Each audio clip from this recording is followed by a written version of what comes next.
अब हम अनीस साहब की तकरीर सुनेंगे, लेकिन अनीस साहब को हम 2 मिनट देते हैं कि वो चाय पी के फ्रेश हो जाएं। उसके बाद फिर उनकी स्पीच शुरू हो जाएगी इंशाल्लाह। ओनली 2 मिनट्स फॉर अनीस साहब।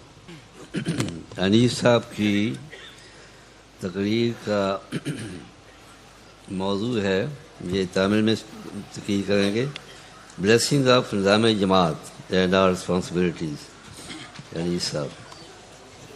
अशहदु अल्ला इलाहा इल्लल्लाहु वहदहु ला शरीक लहु व अशहदु अन्ना मुहम्मदन अब्दुहु व रसूलुहु अम्मा बअदु फअऊज़ु बिल्लाहि मिनश शैतानिर रजीम बिस्मिल्लाहिर रहमानिर रहीम वइज़ हज़ल्लाहु मीज़ाक़न नबीना लमा आतैतुकुम मिन किताबिन व हिकमतिन सुम्मा जाअकुम रसूलुम मुसद्दिकुल लिमा माअकुम लतुमिनुन्न बिही व लतंसुरुन्ना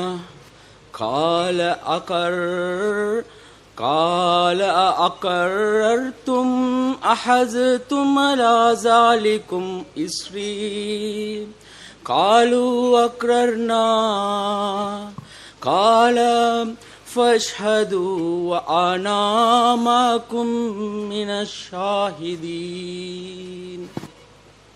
My dear respected Central Representative Mukarram Maulana Mirza Nasir Ahmad Sahib, எனது பெரும் மதிப்பிற்கும் மரியாதைக்கும் உரிய தேசிய தலைவர்களே, இங்கு வருகை தந்திருக்கும் எனது அன்பார்ந்த சகோதர சகோதரிகளே, குத்தாம், அன்சார், அத்வா, லெஜ்னா, நாசிராத், உங்கள் அனைவருக்கும் என் முதற்கண் அன்பார்ந்த சலாம். அஸ்ஸலாமு அலைக்கும் வரஹமத்துல்லாஹி வபரகாத்துஹு. நம்மை நாம் சீர்திருத்தி கொள்ளாதவரை வாக்களிக்கப்பட்ட மஸீஹ் அலைஹிஸ்ஸலாம் அவர்களின் வருகையின் நோக்கத்தை நாம் அடைய முடியாது. மேலும் மஸீஹ் அலைஹிஸ்ஸலாம் அவர்களின் பணிக்கு நாம் உதவியாளராக இருக்க வேண்டும் என்றால் நாங்கள் கிலாஃபத்துக்கும் நிசாமே ஜமாத்துக்கும் கட்டுப்பட்டவர்களாக இருக்க வேண்டும். இவ்வுலகில் முஸ்லிம்களின் முக்கிய நோக்கம் ஒன்று அல்லாஹ்வை வணங்குவதும் அல்லாஹ்வின் திருப்தியை பெற்றுக்கொள்வதும் தம்மை சீர்திருத்திக் கொள்வதுமே ஆகும். அஹ்மதியலாகிய நாம் குந்தும் ஹைர உம்மத்தின், மக்கள் பயனுக்காக தோற்றுவிக்கப்பட்ட நீங்கள் சிறந்த கூட்டத்தினராவீர்கள் என்று குறிப்பிடப்பட்ட மக்கள் குழுவாக இருக்கும் நாம் நிசாமே ஜமாத்திற்கு முக்கியத்துவம் கொடுக்க வேண்டும். குர்ஆனில் பல இடங்களில் அல்லாஹ்வுக்கும் தூதருக்கும் கட்டுப்படுங்கள் என்று கட்டளையிடப்பட்டுள்ளது.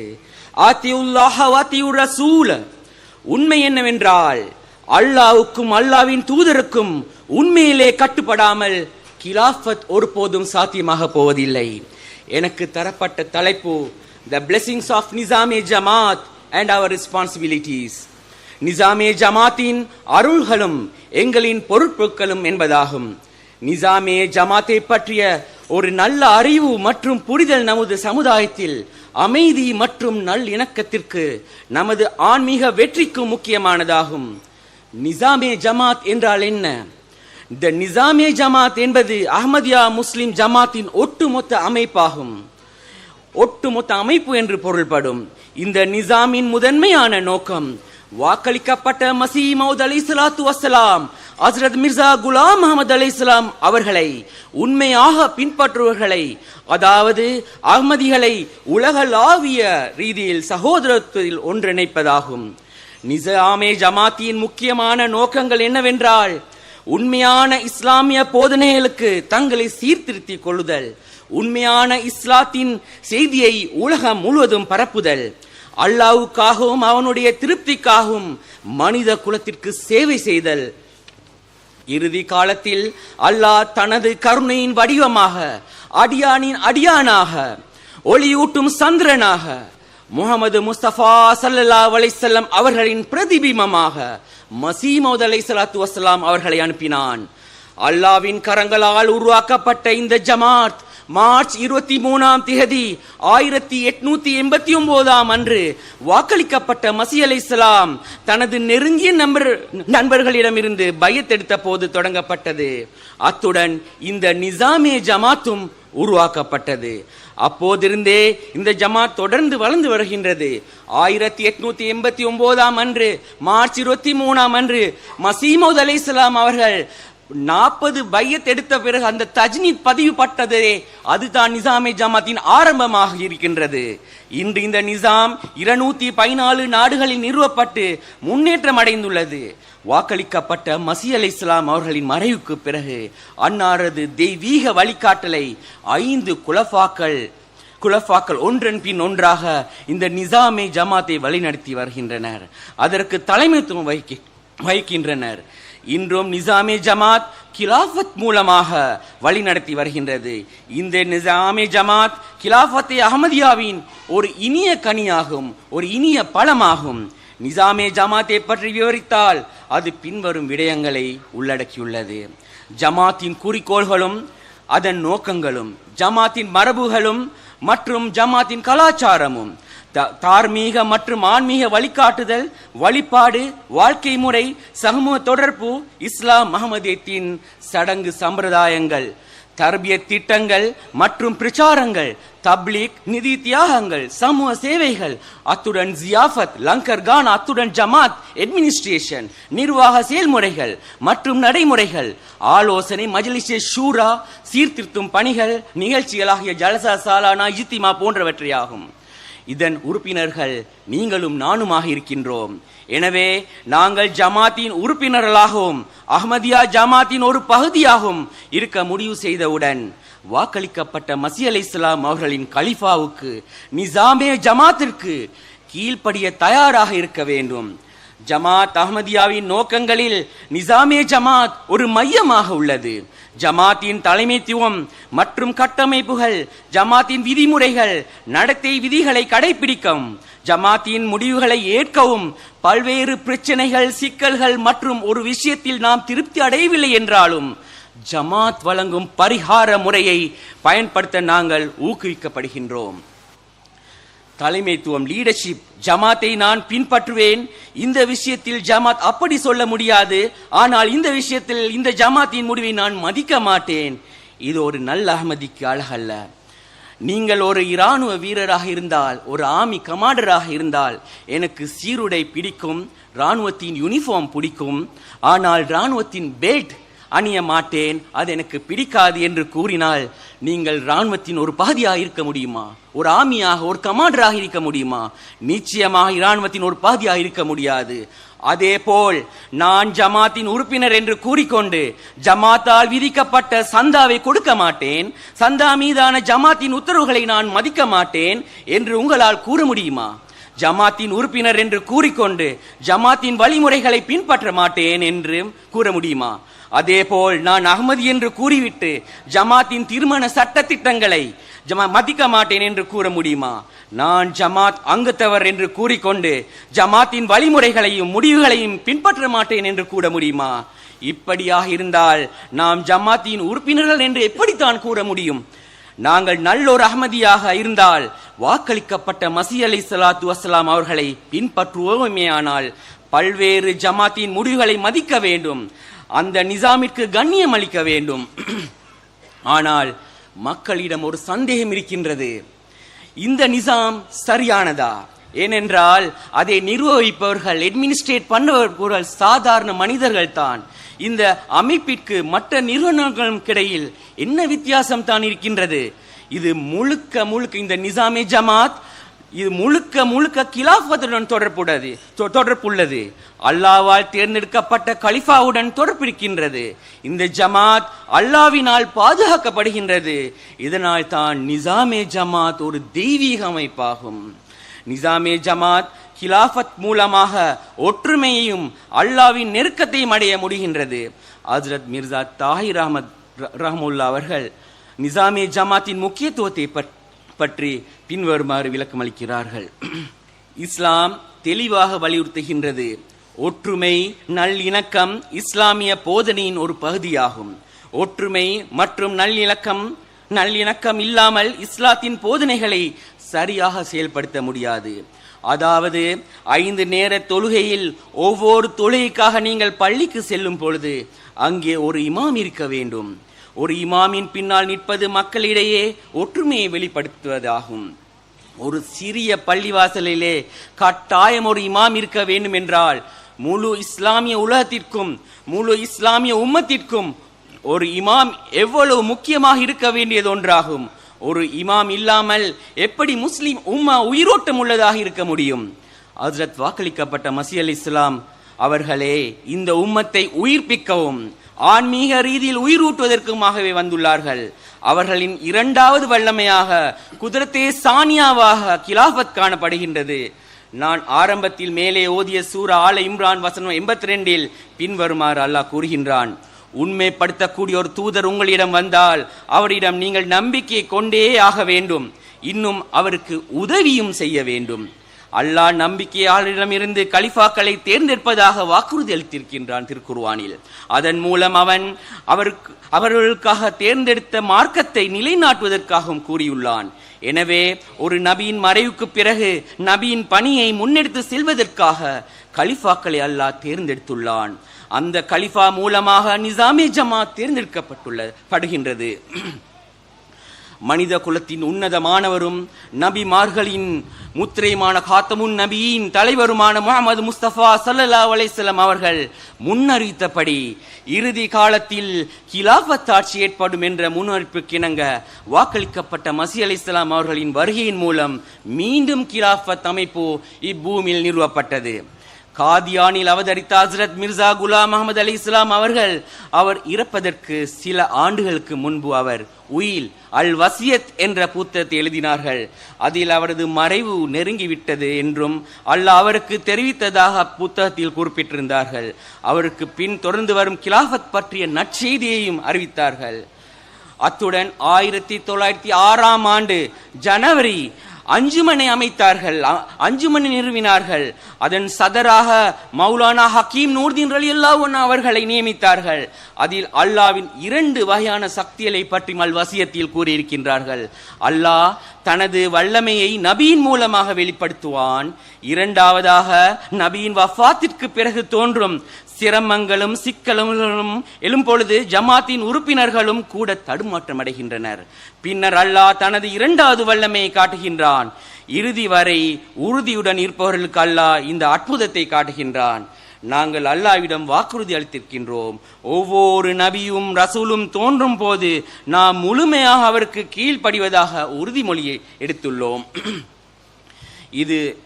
இது எவ்வாறு சாத்தியமாகும்? நிசாமே ஜமாத் முழுமையாக பின்பற்றுவதன் மூலம்தான் இது சாத்தியமாகும், இது முழுமையடையும். அல்லாவின் தூதருக்கு கீழ்ப்படிதல் என்பது வெறும் தொழுகை, நோன்பு, ஜகாத், ஹஜ் போன்றவற்றை மட்டும் குறிக்காது. இது இறைவனின் கட்டளையாகும். தொழுகைக்கு அதிக முக்கியத்துவம் கொடுக்க வேண்டிய நேரம் என்று கூறும் பொழுது மக்கள் அனைவரும் பிரார்த்தனைக்கு அதிக முக்கியத்துவம் கொடுக்க வேண்டும். இப்போது பணத்தியாகத்தின் தேவை அதிகரித்து வருகின்றது.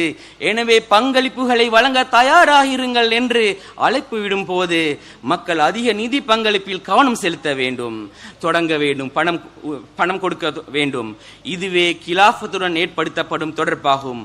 அந்த கிலாஃபத்துடன் தொடர்பு ஏற்படுத்தப்பட்டால் நிசாமே ஜமாத்தால் விடுக்கப்படும் வேண்டுகோளுக்கும் செய்யுமெடுக்க வேண்டும். இதுவே உண்மையில் கலிஃபாவுக்கும் நிசாமே ஜமாத்திற்கும் கீழ்ப்படுதலின் உண்மையான வெளிப்பாடாகும். என்னால் நியமிக்கப்பட்ட அமீருக்கு கீழ்ப்படுகின்றவர் எனக்கு கீழ்ப்படுகின்றார், எனக்கு கீழ்ப்படுகின்றவர் உண்மையில் எல்லாம் வல்ல இறைவனுக்கு கீழ்ப்படுகின்றார் என்று நபிகள் நாயகம் ஸல்லல்லாஹு அலைஹி வஸல்லம் அவர்கள் கூறினார்கள்.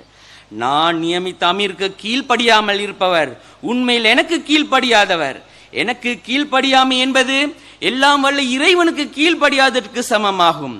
மேலும் இன்னொரு ஹதீஸில் வருகின்றது, ஹஜ்ரத் அனஸ் ரலியல்லாஹு அன்ஹு அவர்கள் அறிவிக்கின்றார்கள், உலர்ந்த திராட்சை போன்ற சுருங்கிய தலையுடைய நீகுரு அடிமையான ஒருவர் உங்களுக்கு தலைவராக ஆக்கப்பட்டாலும் அவருக்கு கீழ்ப்படியுங்கள் என்று.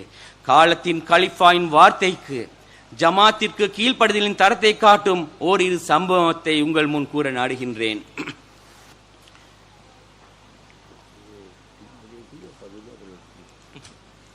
ஹஜ்ரத் மிர்சா தாஹிர் அஹ்மத் ராபி அவர்கள் கலிஃபா மற்றும் மஸீஹ் ஆவதற்கு முன்பாக அவர்கள் ஒருமுறை கராச்சியில் இருந்தார்கள். அப்பொழுது பங்களாதேஷ் ஈஸ்ட் பாகிஸ்தானாக கருதப்பட்டது. ஒரு பதற்றமான ஒரு நிலை காணப்பட்டது. ஹஜ்ரத் கலிஃபத்துல் மசீஹ் சாலிஸ் அவர்கள் கலிஃபா ராபிக்கு ஒரு பணியை நியமித்து உடனடியாக வெளியேறும்படி அறிவுறுத்தினார்கள். அவர்களுக்கும் அதற்கு கீழ்ப்படிந்து விமான நிலையத்திற்கு ஏர்போர்ட்டிற்கு சென்று விட்டார்கள். அங்கு ஃப்ளைட்டில் அனைத்து சீட்டுகளும் புக் பண்ணப்பட்டு விட்டது.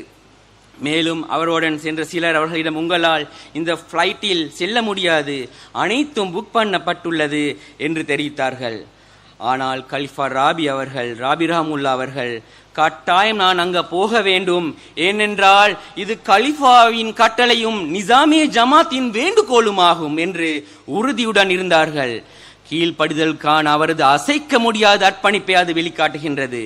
விமான நிலையத்திற்கு சென்று பொறுமையாக காத்திருந்தார்கள். வெயிட்டிங் லிஸ்ட் 20 பேர் அளவில் வெயிட்டிங் லிஸ்டில் இருந்தார்கள். அதுவும் அவர்கள் பொறுமையாக இருந்தார்கள். சிறிது நேரத்திற்கு பிறகு விமானம் புறப்பட போவதாகவும் பயணிகள் அனைவரும் ஏறி விட்டதாகவும் ஃப்ளைட்டின் கதவுகள் மூடப்பட்டு விட்டதாகவும் அறிவிக்கப்பட்டது. விமானம் போர்ட் பண்ணுவதற்கு, விமானத்தில் ஏறுவதற்கு எந்த விதமான சாத்தியமும் இல்லை என்று அங்கிருந்தவர்கள் கலிஃபாயிடம் கூறினார்கள். இங்கு நிற்பது வேஸ்ட் ஆஃப் டைம், ஆகவே நீங்கள் இங்கிருந்து நாங்கள் போய்டு விடுவோம், நாங்கள் வேறொரு ஃப்ளைட்டில் போவோம் என்று கூறினார்கள். ஆனால் ராபி ரஹமுல்லா அவர்களின் உறுதி எப்படி இருந்தது என்றால், அந்த நிசாமி ஜமாத்தின் கட்டளைக்கு நாம் முற்று முழுதாக கீழ்ப்படித்ததன் காரணமாக நிச்சயமாக இந்த ஃப்ளைட்டில் நான் ஏறி செல்ல முடியும் என்று நினைத்த வண்ணம் இருந்தார்கள். திடீரென்று ஒரு அனௌன்ஸ்மெண்ட் கூறப்படுகின்றது. ஏர்போர்ட்டில் யாராவது ஒருவர் இந்த ஃப்ளைட்டில் செல்ல விரும்பினால் டிக்கெட் இருப்பவர்கள் வரலாம் என்று அறிவித்தல் வந்தது. உடனே கலிஃபா ராபி அவர்களிடம் ஏற்கனவே டிக்கெட் வாங்கியிருந்தார்கள். கலிஃபா ராபி அவர்கள் தன்னிடம் இருப்பதாக கூறி அவ்விமானத்தில் பயணத்தை மேற்கொண்டார்கள். இந்த சம்பவம் கலிஃபாவின் கட்டளைக்கும் நிசாமே ஜமாத்திற்கும் அவர் கொண்டிருந்த ஆழ்ந்த கீழ்ப்படிதலையும் அர்ப்பணிப்பையும் எடுத்து காட்டுகின்றது. எனது அன்பார்ந்த சகோதர சகோதரிகளே, உங்களுக்கு இன்னும் ஒரு சம்பவத்தை கூறுகின்றேன். கிலாஃபத் மற்றும் நிசாமே ஜமாத்தான் எல்லா பரக்கத்துகளுக்கும் அருள்களுக்கும் வழிவகுக்கின்றது. அதற்கு ஒரு சிறந்த உதாரணத்தை நான் உங்கள் முன்வைக்கின்றேன். எங்களுக்கு மிகவும் அறிமுகமான எங்கள் அன்பிற்கும் மதிப்புக்கும் உரிய டாக்டர் இஃப்திகார் அஹமத் அயாஸ் சாஹிப் அவர்களுடைய வாழ்வில் நடந்த ஒரு சம்பவத்தை பற்றி கூறுகின்றேன். அநேகமானவருக்கு தெரிந்திருக்கக்கூடும். டாக்டர் அயாஸ் சாஹிப் அவர்கள் காதியானிலிருந்து 1946 டங்கானிக்காய்க்கு சென்றார்கள். டங்கானிக்காவும் ஜன்சிபாரும் ஒன்று சேர்ந்தவுடன் டன்சானியா உருவானது. இப்போது டன்சானியா என்று கூறப்படுகின்றது. டன்சானியாவுக்கு சுதந்திரம், இண்டிபெண்டன்ஸ் கிடைத்தவுடன் அங்கு சில பிரச்சனைகள் உருவாகியதால் ஆசிய நாட்டவர்களையும் வெள்ளைக்காரர்களையும் யூரோப்பியர்களையும் அந்த நாட்டிலிருந்து வெளியேறுமாறு கோரிக்கை விடுக்கப்பட்டது. அவர்களது சொத்துகள் சூறையாடப்பட்டன. அந்த நாட்டில் பெரும் கலவரமாக இருந்தது. அந்த நேரத்தில் டாக்டர் சாஹிப் அவர்கள் டன்சானியிலிருந்து எங்கு குடியேறுவது என்பது குறித்து தானே முடிவெடுக்க கூடாது என்று நினைத்து காலத்தின் கலிஃபாவிடம் ஆலோசனையும் வழிகாட்டலையும் பெற எண்ணினார்கள். ஆகவே கலிஃபத்துல் மசீஹ் சாலிஸ் ரஹமுல்லா அவர்களுக்கு கடிதம் எழுதினார்கள். நான் பிரிட்டனுக்கு செல்லவா அல்லது கனடாவுக்கு செல்ல வேண்டுமா என்று உசூர் ரஹமுல்லா அவர்களிடம் எனக்கு வழிகாட்ட வேண்டும் என்று நான் விரும்புகின்றேன் என்று கடிதம் எழுதினார்கள். இதற்கு பதிலளித்தவாறு உசூர் சாலிஸ் ரஹமுல்லா அவர்கள், 3வது கலிஃபத்துல் மசீஹ் அவர்கள், நீங்கள் பிரிட்டனுக்கும் செல்ல வேண்டாம், கனடாவிற்கும் செல்ல வேண்டாம், நீங்கள் டன்சானியாவிலே இருக்க வேண்டும் என்று பதில் கிடைத்தது. உசூர் ரஹமுல்லா அவர்கள் எனக்கு என்ன கட்டளையிட்டார்களோ அதை நான் சரியாக செய்வேன் என்று முடிவெடுத்தார்கள். டன்சானியாவிலே இருந்தார்கள். டன்சானியாவின் சிட்டிசன்ஷிப்பை பெற்றார்கள். அந்த காலத்தில் டன்சானியில் குடியேறிய நண்பர்கள், அவர்களின் நண்பர்கள், அங்குள்ளவர்கள் அனைவரும் வீசா இல்லாமல் அந்த பாஸ்போர்ட்டில், ஆல்ரெடி இந்தியா பிரிட்டிஷ் காலனியாக இருந்ததால் பிரிட்டனுக்கு ஈஸியாக வீசா இல்லாமல் போகலாம். ஆகவே அந்த பாஸ்போர்ட்டில் கடவுச்சீட்டை பயன்படுத்தி பிரிட்டிஷுக்கு சென்றனர் அவர்களின் ஃப்ரெண்ட்ஸ். அந்த பாஸ்போர்ட்டில் டாக்டர் சாஹிப்பும் சென்றிருக்கலாம். ஆனால் அவருக்கு வீசா இருந்தது. அவர் பிரிட்டிஷ் காலனி இந்தியன் பாஸ்போர்ட் இருந்தால் அவர் சிட்டிசன்ஷிப்பும் அவருக்கு இருந்தது. ஆனால் அவர்கள் செல்லவில்லை என்று உசூர் அவர்களின் கட்டளையை முற்றுமுழுதாக கீழ்ப்படிந்தார்கள். எப்படி இருந்தாலும் டாக்டர் சாஹிப் அவர்கள் பிரிட்டிஷ் நேஷனாலிட்டி, இங்கிலாந்தின் சிட்டிசன்ஷிப்பை ரினவுன்ஸ் பண்ணிவிட்டு டன்சானியா சிட்டிசன்ஷிப்பை பெற்றார்கள். எனவே இது உண்மையில் கீழ்ப்படுத்தின அருளாக இருந்தது. காலத்தின் கலிஃபாவின் கட்டளைக்கும் நிசாமே ஜமாத்திற்கும் கீழ்ப்படிந்ததால் அவர்களுக்கு உலகளாகிய ரீதியில் எவ்வளவு அந்தஸ்து கிடைத்தது என்பதை உங்கள் அனைவருக்கும் சொல்ல தேவையில்லை. அவர்கள் பெற்ற எல்லா பட்டங்களும், அதாவது அவர்கள் PhD வரை எல்லாதும் டான்சானியா சிட்டிசன்ஷிப் மூலமாக இருந்ததால், அது ஒரு காமன்வெல்த் கண்ட்ரியாக இருந்ததால் எல்லாமே ஃப்ரீ ஸ்காலர்ஷிப்பாகவே கிடைக்கப்பெற்றது அவர்களுக்கு. அவர்கள் அடுத்து இன்னொரு சம்பவத்தை உங்கள் முன் வைக்க நாடுகின்றேன். நிசாமே ஜமாத் தனது பொறுப்பை செய்த பிறகு அது எவ்வாறு கலிஃபாவின் மூலமாக சரி செய்யப்பட்டது என்பதற்கான ஒரு சம்பவத்தை உங்களுக்கு கூறி எனது உரையை முடிக்க நாடுகின்றேன். நீங்கள் அனைவரும் அறிந்திருப்பீர்கள், ஒரு மூசி வஃபாத்தானால் எப்படி அவரை அடக்கம் செய்வது என்பது ஓரளவு எங்களுக்கு தெரியும், அநேகமானவர்களுக்கு தெரியும். ஒரு சம்பவத்தை கூறுகின்றேன். 1968 ரப்வாவில் அருகில் உள்ள சர்கோதா ஜமாத்தில் உள்ள ஒரு அஹ்மதி இறந்து விட்டார்கள், வஃபாத் ஆகிவிட்டார்கள். அவர் வசியத் செய்தவராக ஒரு மூசியாக இருந்தார்கள். அவரின் வஃபாத்துக்கு பிறகு அவருடைய கணக்குகள் அனைத்தும் கணக்கிடப்பட்டன. உங்களுக்கு தெரியும், ஒரு மூசி வஃபாத்தானால் அவரின் ஒன்றதாவது பெரியல் ஃபார்மை பூர்த்தி பண்ணிவிட்டு நாங்கள் மர்கஸுக்கு அனுப்ப வேண்டும். அவரின் குடும்பத்தினர் அவரின் பாக்கிகளை கொடுத்தார்கள், எல்லா பணத்தொகையும் செலுத்திவிட்டார்கள். எனவே பணம் செலுத்திய பிறகு அவரது வசியத் பதிவுகளை பகுப்பாய்வு அனலைஸ் பண்ணது பிறகு அவர் பைசி மக்பராவில் அடக்கம் செய்ய பரிந்துரைக்கப்பட்டார்கள், ரெக்கமெண்டேஷன் பண்ணினார்கள். அப்பொழுது குறிப்பிடத்தக்க ஒரு விடயம் என்னவென்றால், ஜமாத்தை சேர்ந்தவர்கள் அவருடன் நேரடியாக தனிப்பட்ட தொடர்புகள் கொண்டிருக்கவில்லை என்பது குறிப்பிடத்தக்கது. மற்றும் மௌலானா அப்துல் மாலிக் கான் சாஹிப் சதர் மஜ்லிஸ் கர்பர்தாஸ் அந்த நேரத்தில் 3வது கலிஃபாவிடம் கோரிக்கையை முன்வைத்தார்கள். ஹஜ்ரத் மிர்சா நாசிர் அஹமது ராமூலா அவர்கள் தெரிவிக்கிறார்கள், அவர்களிடம் முன்வைத்தார்கள். அனைத்து வசியத் கணக்குகளையும் கணக்கிடப்பட்டு அவரை பைசி மக்பராவில் அடக்கம் செய்யப்படுவதற்கான அறிக்கை மற்றும் பரிந்துரை ரெக்கமெண்டேஷன் உசூர் அவர்களிடம் சமர்ப்பிக்கப்படுகின்றது. இதற்கு பதிலளித்த உசூர் அவர்கள், 3வது கலிஃபா மசி அவர்கள், நான் நாளை உங்களுக்கு இதற்கு பதில் தருகின்றேன் என்று கூறினார்கள். இப்பொழுது இந்த அகமதிகளின் உறவினர்கள், அகமதிகளும் கூட எல்லாம் ஏற்கனவே ஆவணப்படுத்தப்பட்டு கணக்கிடப்பட்டதால் ஏன் ரிப்ளை தாமதமாகின்றது என்று உறவினர்கள் வருத்தமடைந்தார்கள். ஆனால் மௌலானா அப்துல் மலிக் கான் சாஹிப் சதர் மஜ்லிஸ் கர்பர்தாஸ் அவர்கள் உசூரின் முடிவை மதிக்க வேண்டும் என்று அறிவுறுத்தினார்கள். நாங்கள் நிசாமே ஜமாத்திற்கு கட்டுப்பட வேண்டும், ஆகவே எங்களால் நாங்கள் செய்ய வேண்டிய காரியங்கள் அனைத்தும் செய்துவிட்டோம், ரெக்கமெண்டேஷனும் கொடுக்கப்பட்டு விட்டது. இப்பொழுது இந்த கலிஃபாவின் அல்லாவின் கலிஃபா, இப்போது கலிஃபா அது அல்லாவின் கலிஃபாவாக இருக்கின்றார், அவரின் கையில் தான் இருக்கின்றது. மறுநாள் உசூர் அவர்கள் தனது முடிவை எடுத்துக்கொண்டு வந்து அவரை பைசி மக்பராவின் வெளியில் அடக்கம் செய்ய வேண்டும் என்று கூறினார்கள். அப்படி என்றால் உசூர் ஏன் இந்த முடிவுக்கு வந்தார்கள் என்று எல்லோரும் கேட்டார்கள். உசூர் பதிலளித்தார்கள், நான் நாளை பதில் தருகிறேன் என்று நான் சொன்னேன் என்பதை நினைவில் கொள்ளுங்கள்.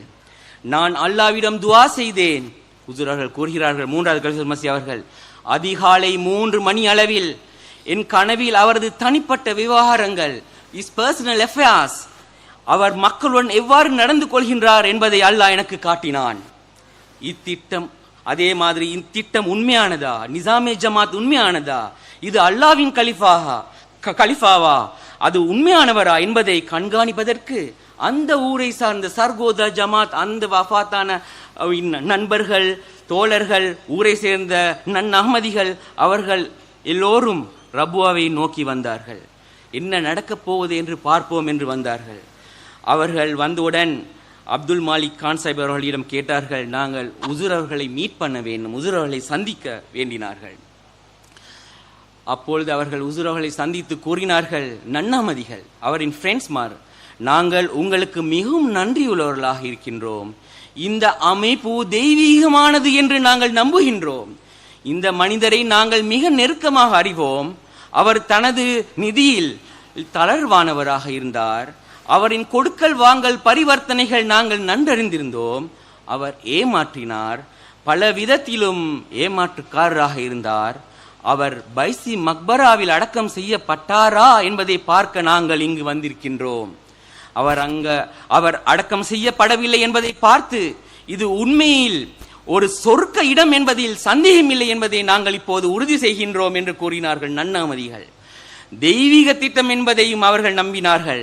அவர்களின் சிலர் அல்ஹம்துலில்லாஹ் பின்னர் அஹ்மதியத்தை ஏற்றுக்கொண்டனர். ஒரு நம்பிக்கையாளரை பொறுத்த வரையில் அல்லாஹ் அவனுடன் இருக்கின்றான். அல்லாஹ் தாமே அவருக்கு அனைத்தையும் வழங்குகின்றான். நீங்கள் ஒவ்வொரு நல்லொழுக்கத்திற்கும் ஒரு முன்மாதிரியாக மாற வேண்டும் என்பதே எனது அறிவுரை என்று மசீஹ் மவ்ஊத் அலைஹிஸ்ஸலாத்து வஸ்ஸலாம் அவர்கள் கூறியிருக்கின்றார்கள் மல்ஃபூசா தொகுதி 2. எனவே நாம் உண்மையான நம்பிக்கையாளர்களாக இருந்தால் இந்த நிசாமியின் அனைத்து பொறுப்பாளர்கள் மற்றும் ஊழியர்களுக்காக நாம் அன்பு மரியாதை கொடுப்பதுடன் அவர்களுக்காக துஆ செய்ய வேண்டும். எவர் காலத்தின் கலிஃபாவின் கட்டளை கீழ்ப்படிவாரோ அல்லாஹ் அவருடைய எல்லா தேவைகளையும் பூர்த்தி செய்பவனாக இருக்கின்றான். நிசாமே ஜமாத்தை நிறுவதற்கும் வலுப்படுவதற்கும் நாங்கள் உதவ வேண்டும். பின்னர் ஒரு தேர்தல் நடத்தப்படும் பொழுது ஒரு நபருக்கு வாக்களித்தோமா இல்லையா என்பதை பொருட்படுத்தாமல் அங்கீகரிக்கப்பட்ட அதிகாரியை முழுமையாக மதிக்க வேண்டும், ஆதரிக்க வேண்டும் மற்றும் ஒத்துழைப்பு கொடுக்க வேண்டும். நிசாமே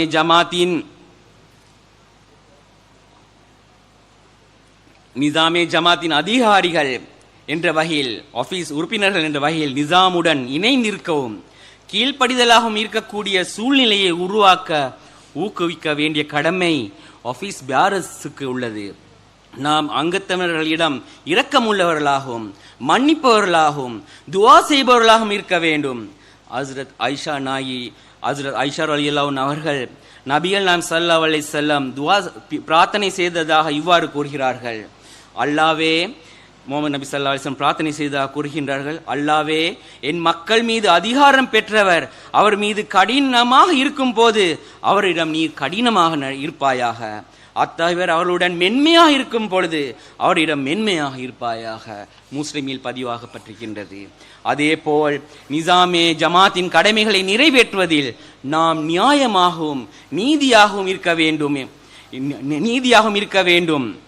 சுருக்கமாக நிசாமே ஜமாத்தின் அதிகாரிகளாகிய நாம் இஸ்திஃபார் செய்து நமது குறைபாடுகள் அல்லது கவனக்குறைவான விடயங்கள் காரணமாக யாரும் நிசாமை விட்டு விலகி செல்லாமல் இருப்பதை உறுதி செய்ய வேண்டும். எனவே ஜமாத்தின் உறுப்பினர்களாக நாங்கள் ஜமாத்தின் ஒரு பகுதியாக இருக்க முடிவு செய்தவுடன் வாக்களிக்கப்பட்ட மஸீஹ் அலைஹிஸ்ஸலாம் அவர்களின் கலிஃபாவுக்கு கீழ்ப்படிய தயாராக இருக்க வேண்டும். நிசாமே ஜமாத்தின் முடிவுகளை ஏற்கவும் அதற்கு கீழ்ப்படியவும் தயாராக இருக்க வேண்டும். பல்வேறு காலங்களில் பல்வேறு சிக்கல்களிலும் பல்வேறு பிரச்சனைகளிலும் ஜமாத் வழங்கும் தீர்வு முறைக்கு நாங்கள் திருப்தி அடையவில்லை என்றாலும் அதனை நாங்கள் ஏற்றுக்கொள்ள வேண்டும். ஜமாத்தின் முடிவுகளுக்கு கீழ்ப்படியாமல் நாம் ஒருபோதும் ஜமாத் உறுப்பினர் என்று கூற முடியாது. கிலாஃபத்திற்கும் நிசாமே ஜமாத்திற்கும் கொடுத்த முன்னுரிமையை முழுமையாக கீழ்ப்படுதலின் தரமே எங்கள் சந்ததிகளை மேன்மைப்படுத்தும் இன்ஷா அல்லாஹ். கிலாஃபத்துடன் இருக்கும் பற்று மற்றும் நிசாமே ஜமாத்திற்கு கட்டுப்படுதல் தான் அல்லாஹ்வின் அருளை ஈர்க்கக்கூடியதாக இருக்கின்றது. நாம் அஹ்மதியலாக இருக்கும் நாம் இன்னி மாகாயா மஸ்ரூர் ஓ மஸ்ரூர் ஐ அம் வித் யூ என்று ஒவ்வொரு அஹ்மதியும் காலத்தின் கலிஃபாய்க்கு ஒத்துழைப்பு வழங்கி கிலாஃபத்தின் அஹ்மதியாவின் நிசாமே ஜமாத்தை வலுப்படுத்துவதற்கான தேவையான எந்த தியாகத்தையும் செய்ய தயாராக இருப்போமாக. ஒவ்வொரு அஹ்மதியின் காலத்தின் கலிஃபாய்க்கு ஒத்துழைப்பு வழங்கி சுல்தானே நசீராவாக நிசாமே ஜமாத்தின் நோக்கத்தை அடைய உதவுவோமாக. ஒரு உயிர் ஒரு ஆன்மா இரு இதயம் என்ற கோட்பாட்டில் கிலாஃபத்துடன் இணைந்து வாழ்வதற்கு அல்லாஹ் எனக்கும் உங்களுக்கும் வாய்ப்பு தந்தருவானாக, தௌஃபீக்கையும் சந்தர்ப்பங்களையும் தந்தருவானாக. வாஹிர தவானா அனில் ஹம்துலில்லாஹி ரப்பில் ஆலமீன்.